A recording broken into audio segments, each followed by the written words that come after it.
Assalamualaikum warahmatullahi wabarakatuh. Salam cinta tanah air, bangsa dan negara Republik Indonesia.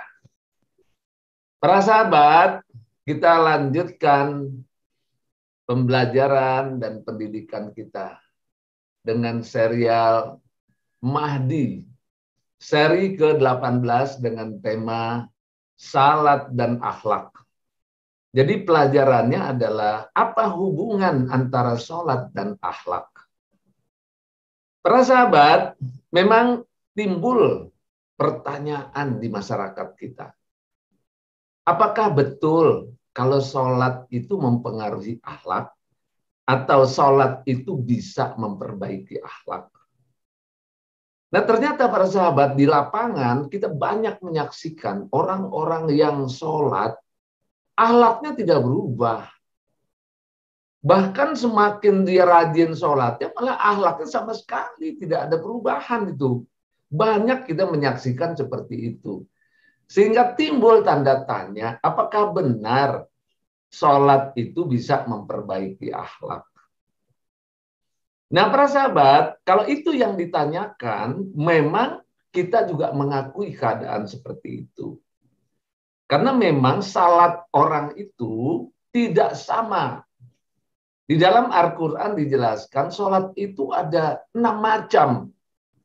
Ada salat mabuk namanya, ada salat munafik namanya, ada salat khusyuk namanya, ada salat celaka namanya, ada yang khusyuk terpelihara, ada yang salat daim namanya, yang terus salat itu mengubah kepribadiannya. Nah, tentu disinilah letaknya. Jadi kenapa salat, orang yang melaksanakan salat itu tidak mempunyai perubahan pada akhlaknya? Bahkan sama sekali. Dan seringkali bahkan banyak orang bercerita, orang-orang yang akhlaknya buruk itu salatnya bagus begitu. Nah, ini timbul tanda tanya di kita. Jadi para sahabat, memang kita ketahui bahwa jenis sholat itulah yang mempengaruhi akhlak seseorang. Kalau jenis sholatnya mabuk, sholat munafik, sholat celaka, dipastikan tidak akan mengubah kepribadian akhlaknya. Tapi yang mengubah itu adalah sholatnya yang khusyuk. Nah, sholat yang khusyuk inilah yang akan mengubah kepribadian. Hanya saja khusyuknya itu khusyuk seperti apa? Nah, setelah kita pelajari dengan seksama, harus ada metode kehusyukannya dengan standar minimal, yaitu tumakninah, tafakur, tadabur, atau 3T kita sebut. Tumakninah artinya tenang, tafakur artinya paham, tadabur artinya dihayati. Sehingga makna-makna bacaan sholat, filosofi sholat itu bisa dikaji, dipahami, dan dihayati.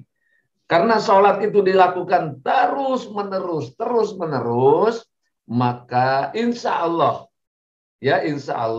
sholat khusyuk metode 3T akan mengubah akhlak menjadi lebih baik dari hari ke hari. Nah, para sahabat sekalian, bagaimana itu sholat khusyuk metode 3T itu bisa mengubah akhlak? Nah, kita mulai dengan melihat slide berikut ini. Kita saksikan seperti ini. Hubungan sholat dan akhlak. Kita lihat bagaimana sholat bisa membentuk karakter. Nah, kita lihat contoh di sini. Filosofi sholat, filosofi pendidikan sholat khusyuk 3T itu benar-benar harus kita pelajari, harus kita hayati, harus kita analisa, kita renungkan, kita ambil hikmah dari sholatnya itu dengan tafakur, tadabur, dengan tenang.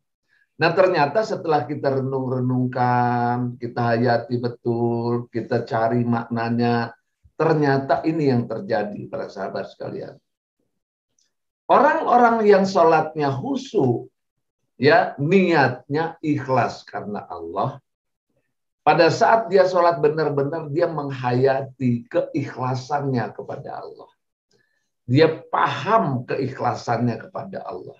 Dia betul-betul mempelajari dengan baik makna keikhlasan pada sholat, pada saat sholat itu, dan dia praktekkan keikhlasan itu pada saat sholat, yaitu niat yang ikhlas lillahi ta'ala.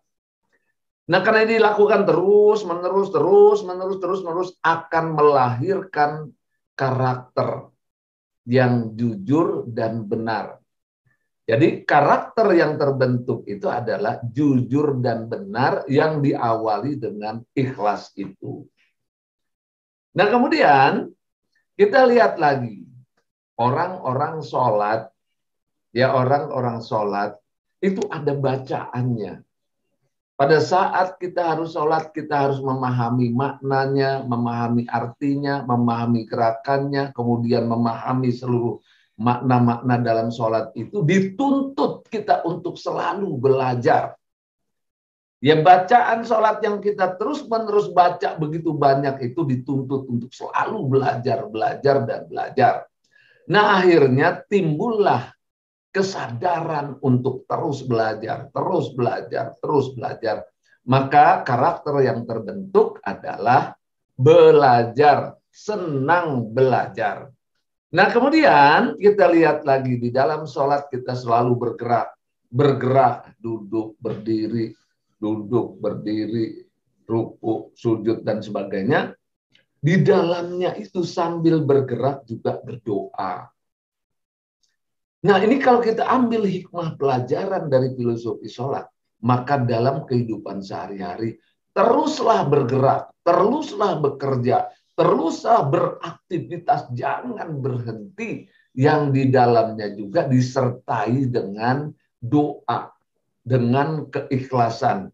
Bekerja bersama dengan berdoa, bekerja berikutnya juga kita terus menghubungkan diri dengan Allah Ta'ala. Jadi bekerja dan berdoa menjadi satu kesatuan. Nah, kemudian kita lihat lagi berwudu. Berwudu ini sebelum kita sholat, kita harus berwudu. Apa makna wudu? Bersih-bersih. Ya, bersih-bersih badannya, bersih pikirannya, bersih jiwanya, bersih hartanya, bersih perilakunya. Nah, sehingga dengan berwudu itu sebuah lambang kebersihan, bersih lingkungannya, bersih dirinya, bersih pakaian, lambang kebersihan. Maka orang-orang yang salat membawa makna wudu dalam kehidupan sehari-hari sehingga hidupnya bersih. Nah, demikian juga orang sholat ada waktu ke waktu, jam sekian, dan seterusnya. Dari waktu ke waktu kita diajar untuk menghargai waktu, menepati waktu, sehingga kita sudah terbiasa dengan mengatur waktu, dan akhirnya kita bisa berdisiplin dengan waktu yang kita buat itu untuk kita lakukan sesuatu, melahirkan sifat disiplin. Nah, kemudian pada saat sholat kita selalu membaca salam. Assalamualaikum warahmatullahi wabarakatuh. Assalamualaikum warahmatullahi wabarakatuh. Di mana salam ini mengandung makna doa, memberikan kesejahteraan kepada lingkungan kiri dan kanan, dan selalu mendoakan orang-orang di sekeliling kita. Selalu memberi kebaikan-kebaikan orang di sekeliling kita. Sehingga salam inilah setelah sholat kita lakukan kebaikan ke kiri, kebaikan ke kanan, dan lingkungan semua. Ya, sehingga terbiasa kita untuk melakukan hal yang bermanfaat, kita terbiasa berbagi kepada banyak orang, dan kita terbiasa dengan produktif melakukan sesuatu, dan kita berikan manfaat ini kepada banyak orang. Nah, inilah karakter yang terbentuk karena sholat itu. Dan kalau dia terbiasa ini terus-menerus, akhirnya akan membentuk karakter. Ya, karakter ini terbentuk karena terbiasa melakukannya. Namun ini, para sahabat, harus dijelaskan. Yang selama ini tidak dijelaskan. Ya, sekarang dijelaskan kepada kita semua. Dijelaskan kepada semua orang. Bahwa karakter yang terbentuk karena sholat seperti ini. Filosofinya seperti ini. Kalau terbiasa terbentuknya seperti ini. Nah, ini baru sedikit sebagian dari apa yang saya ungkapkan pembentukan karakter karena sholat. Nah, lain-lain, ya ada 24 lainnya, bisa dilihat di buku Berkaca Diri, halaman 218, ada 24 karakter lainnya yang terbangun karena sholat. Secara keseluruhan bisa dilihat dalam poster kunci sukses. Nah, inilah para sahabat, hubungan antara sholat dan akhlak ternyata sangat erat. Justru sholat itu adalah pendidikan dan peningkatan kualitas akhlak dalam diri kita yang dibangun melalui sholat itulah. Asal memang sholatnya dengan metode 3T, tumakninah, tafakur, tadabbur, yang khusyuk. Dia akan membentuk karakter. Dan ini harus dijelaskan, ya, sehingga jelas arah tujuan daripada sholat itu membangun akhlakul karimah. Assalamualaikum warahmatullahi wabarakatuh.